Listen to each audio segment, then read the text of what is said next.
How you guys all doing? It's such a beautiful morning. I'm doing this video in the morning. How you guys all doing this morning? Let me know how you're doing if you're watching this in the morning. Let me know how you're doing if you're watching this at night.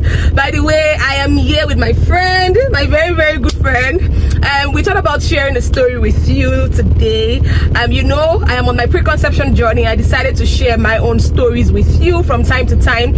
And so far, if you have been following me, you would have known that and would have seen that I've been sharing my own stories from how I'm dealing with my in-laws from the previous video, on how I'm asking people to, members of the society to be less, less critical about parents or couples who are trying to conceive rather. And with me today is my friend and my sister who has been trying to conceive at a time in her life, and I needed to fight her a bit, not like fight. I just requested that she come on board with me and share her own story, her own experiences on how she dealt with her preconception journey back in the time when she was actively trying to conceive. So with me today is my own very good friend Mimi. Hey, smile now. Guys, don't mind her, Jerry. So I'm gonna just ask her a couple of questions and then we'll connect some more. So tell us, what's your name? Oh yeah, your full name. My name is Grace. Grace what? I want to know the surname. The surname, pronounce it, because I'm able to pronounce it. You don't want me to pronounce time it. Is going. People are busy. No, People are busy time is not going anything. Pronounce Everybody it. likes standing in front of a screen and seeing. Oh yeah, now Grace what? Grace is Ebiekpe. See guys, she has been using my name. Editor Shola. She has refused to pronounce her surname because she knows that I cannot pronounce it. So that me, I'll not be using it. Now I've gotten it. Grace Ebiekpe, you are welcome on board on this channel. Today we're gonna be having a very quite sensitive, but it's important to discuss this because out there a lot of people in the society don't know how to behave around people who are trying to conceive. So tell us, how was it for you on your journey? I remember sometime in your life you're trying to conceive. Can you share how it was for you on your journey? Okay, I tried to conceive for a period of.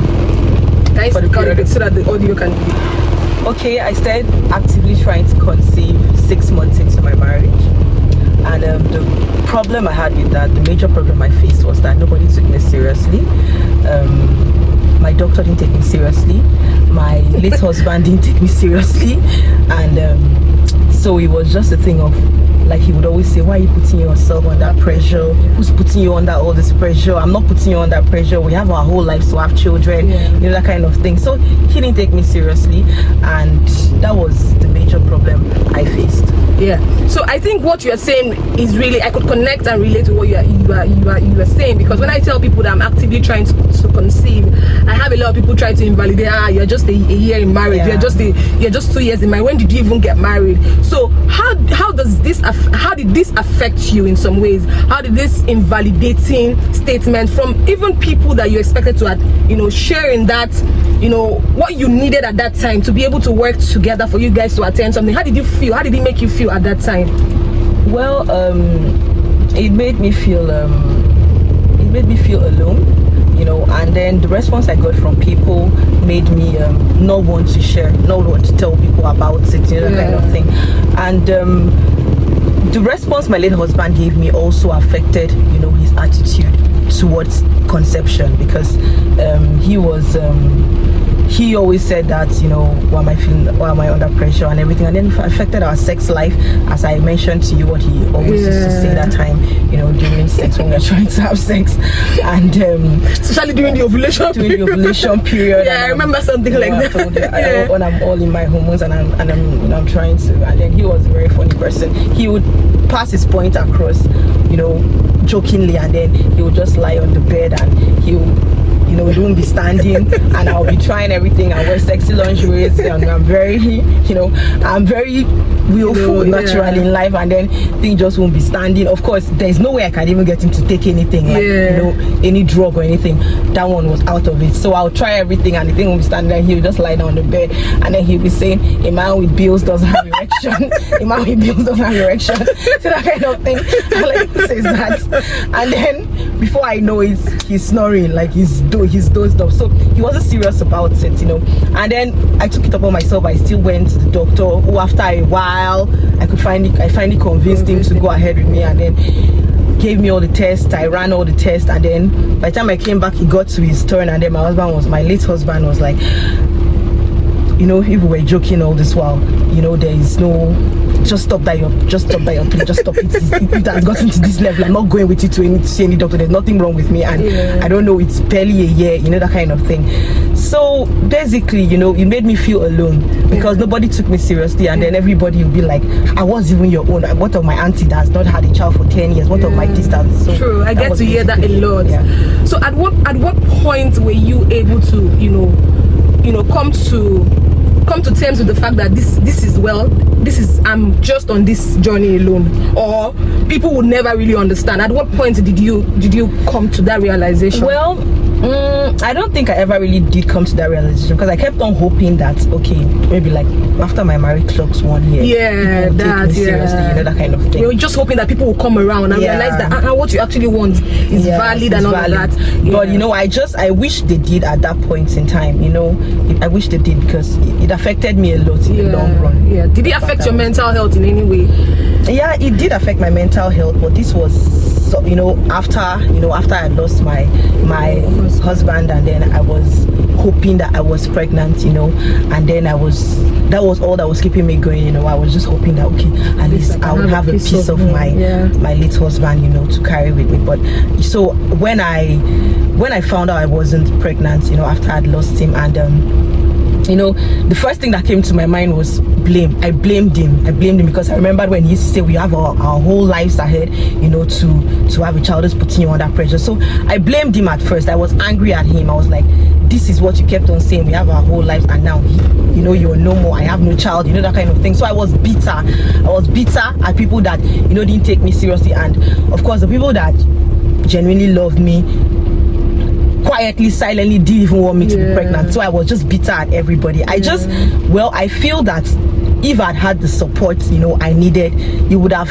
been lifted up different. It would have been different, you know, at that point in time for me, you know, dealing with his loss, dealing with the disappointment I felt and the anger I felt and everything, with the fact that I wasn't given the support I needed. I feel maybe it would have been different. So what do you have to say to especially the men who are trying to conceive with their female partners? What do you have to say? What form of support? Why you should? I think you are in the best position to give them this advice. How do you think the men should behave and react to their spouses when they are trying to conceive, whether they are just a month into the marriage? Because when you think about it, the pressure on the society on the woman is different from, we're not on the same scale, whether you like it or yes. So when a time comes when you're not having babies, everybody is starting to look at the lady. So what advice do you have to give to the men who are on this journey? How can they support their spouses better? You know, I would always say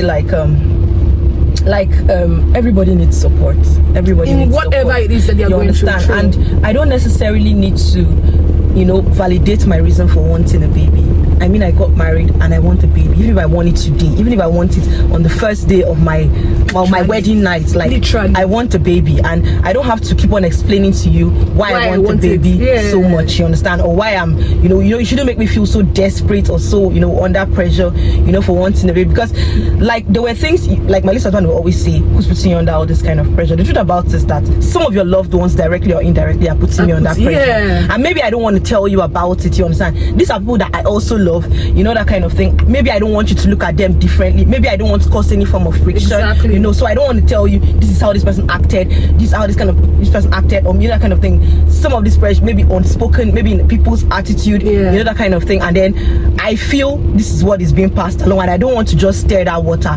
But don't ask me who's putting me under pressure. Don't ask me why do I want a baby so soon. I want a baby, that's all. So I just feel that the support should be there, you know, that kind of thing. You should give your spouse support at whichever point, whichever way she's feeling, you know, that kind of thing.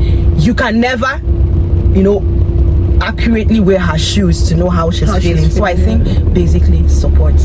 Talking about hospital appointments, how should they, you know, I feel like men men should, you know, stop being grumpy about it. Yeah. You know, I know that you guys see it differently. I've done a video on this before, but I'm glad that my friend was able to make it true to this video, because these are real life stories and things are actually really happening. So I feel like for the man and the woman, you guys have different expectations. You know, you are different human beings, you are a different gender, and the pressure is different. But one thing is certain, like I said in my previous video, you always have to find a common ground. Yes, your wife wants a child when she wants a child, you don't want yet. Okay, what can we do so that we don't stress ourselves too much on, you know, give ourselves that mental stress? What can we do? Let's find a common ground. Okay, we'll go to a hospital appointment once every month, or at least we'll do this every month, at least we'll do this every 3 months. Let it be an effort. Let it be that you actually support this person. Let it be that the support is coming from you, and let that person not feel like, oh, you're not supporting the person. Let it be that whatever it is every other person says outside, the person can come home and receive support, and, you know, be sure that you are with her on the same page regarding the journey that you guys are on. It's been such a wonderful time here, friend. Girl, I'm so grateful that you made it through to this video. Right. I want to thank you for sharing your story with us, and I hope you're going to come back some more when we are big. We're going to be sharing the stories because, hey, they are important stories that the world needs to know, because like I always say, the mental health of a woman, preconception, is important to prevent postpartum depression or anxiety or PSTD or any other thing that could happen postpartum, that's after pregnancy, because that is when you need to be mentally healthy. You need to be sure that, oh, you are in the right frame of mind before you get into pregnancy and postpartum. So these stories we're telling are actually really important stories, because we want to build a better society from whatever it is that we are doing right now. We want to be able to have mentally healthy mothers, mentally healthy fathers, mentally healthy parents who are in the right frame of mind, ready to give the right support to you know, their children when they eventually come. It's been my time here, and I want to say a very big thank you to my friend and my sister for breaking this barrier to tell the story, and I'm so honored and I'm so proud of you that you could join me in here. Thank you very much, guys. It's been my time here. Please like this video if you are just seeing this. If you've watched this to this time, I'm so grateful. Thank you so much for staying put and watching this, and please like this video, help me share this video, subscribe and comment. Yes, and I will see you on the next. It's been my time here. Bye.